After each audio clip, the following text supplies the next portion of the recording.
Hello everyone. Here we are on a Saturday, the 23rd of May, 2020. It is about 11:30 in the morning and we're making a flight around the housing project on Ridge Avenue.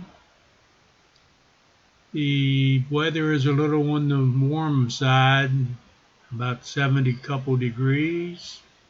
Humidity's creeping up there. Sunshine and a slight breeze blowing. Pretty nice day all in all for drone flying. You can see some changes have been made at the houses.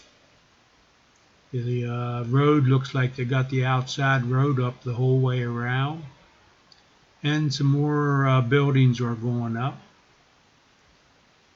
So the usual applies. Down in the comment section there'll be a link to get you back to the previous video, and you can compare any changes that might have been made between the two.